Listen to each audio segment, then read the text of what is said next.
The year you were born quietly decides three of the biggest numbers in your entire retirement. It sets the age you can collect your full Social Security. It decides how much you permanently lose if you claim early.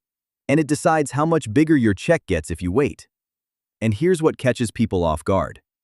In 2026, those numbers are different depending on whether you were born in the 1950s or in 1960 and later. Two neighbors, born barely a year apart, can have completely different full retirement ages. And one of them can lose thousands by claiming at the wrong time without ever knowing why. In the next few minutes, I'll show you exactly what your birth year means for your Social Security, the one cutoff that costs people the most, and the numbers that are the same for everyone in 2026. Find your birth year in this video, because the difference is real money. Quick and important, I'm not a CPA, an attorney, or a financial advisor, and this is education, not financial advice.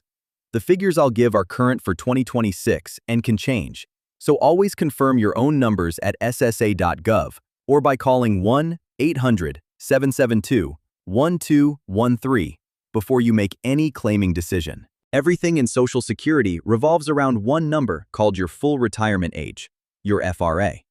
That's the age when you're entitled to 100% of the benefit you earned. Not reduced, not boosted, your full amount. Here's the key. Your FRA is set entirely by the year you were born. You don't choose it. Congress phased it up over the years, and your birth year locks in yours. Claim before your FRA, and your check is permanently reduced. Wait past it, and your check permanently grows. So before you can make a single smart decision about when to claim, you have to know your FRA, and most people have it wrong by months, which is worth real money. Let's find your number. If you were born in 1958, your full retirement age is 66 and 8 months.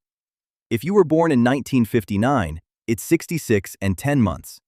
And if you were born in 1960 or later, it's 67, flat. That 1960 line is the big one. 1960 is the birth year where the full retirement age finishes climbing and lands at 67 for good. So if you were born in 1959, you reach your full retirement age a little earlier, at 66 and 10 months. But if you were born in 1960, you have to wait those extra 2 months, all the way to 67, to get your full, unreduced check.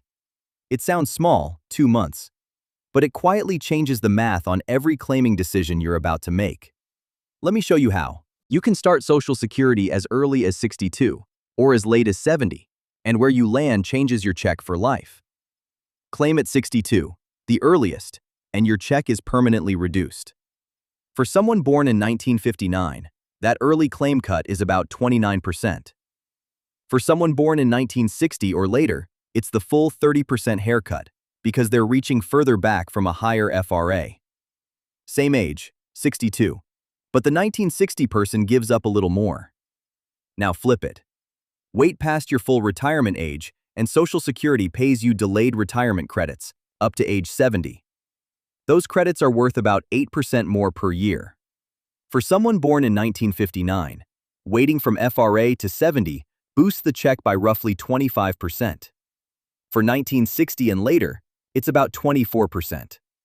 Either way, that is a massive, permanent raise for simply waiting, and it's the single most overlooked lever in retirement. So your birth year doesn't just set your FRA, it quietly tilts the entire claim early or wait decision.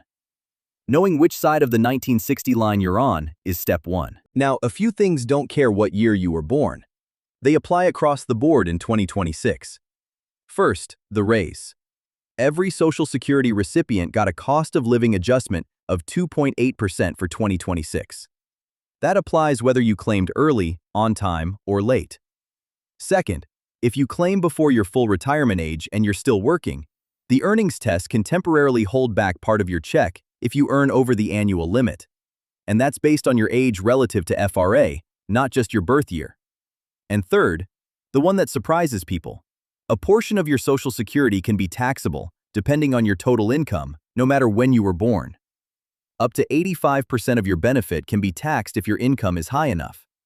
Your birth year sets your FRA. Your income sets your taxes. Two different levers, and you want both working for you. Let me make it real. Say we've got two siblings. Bob, born in December 1959, and his brother Jim, born in January 1960, barely a month apart. Bob's full retirement age is 66 and 10 months. Jim's is a flat 67. If they both panic and claim at 62, Bob gives up about 29% of his check. Jim gives up the full 30% for the rest of their lives. And if they both do the smart thing and wait, Bob reaches his full amount 2 months sooner than Jim. 1 month apart in birth, 2 different rule sets. Neither of them chose it. Their birth year did. The lesson isn't that one is doomed. It's that once you know your exact FRA, you can plan your claiming date around it instead of guessing and leaving money on the table. So here's what to do.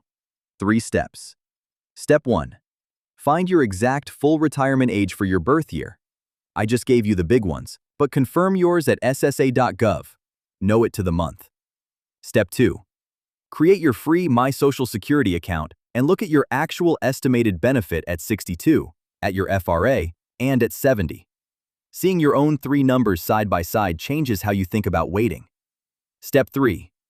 Before you file, run your claiming date past a fee-only advisor if you can, especially if you're still working or married, because spousal and survivor benefits add another layer your birth year touches too. You can't change the year you were born. But once you know what it means, you can claim on your terms instead of by accident. If this helped you find your number, do me a favor and hit subscribe. One clear retirement money breakdown every week, plain English, no hype. And tell me in the comments what year you were born. I'll point you to the part that's about you. Next time, the spousal and survivor benefit rules that can add hundreds a month, and the timing mistake that quietly cancels them out. You won't want to miss it. I'm Ray. Take care of your money and take care of each other.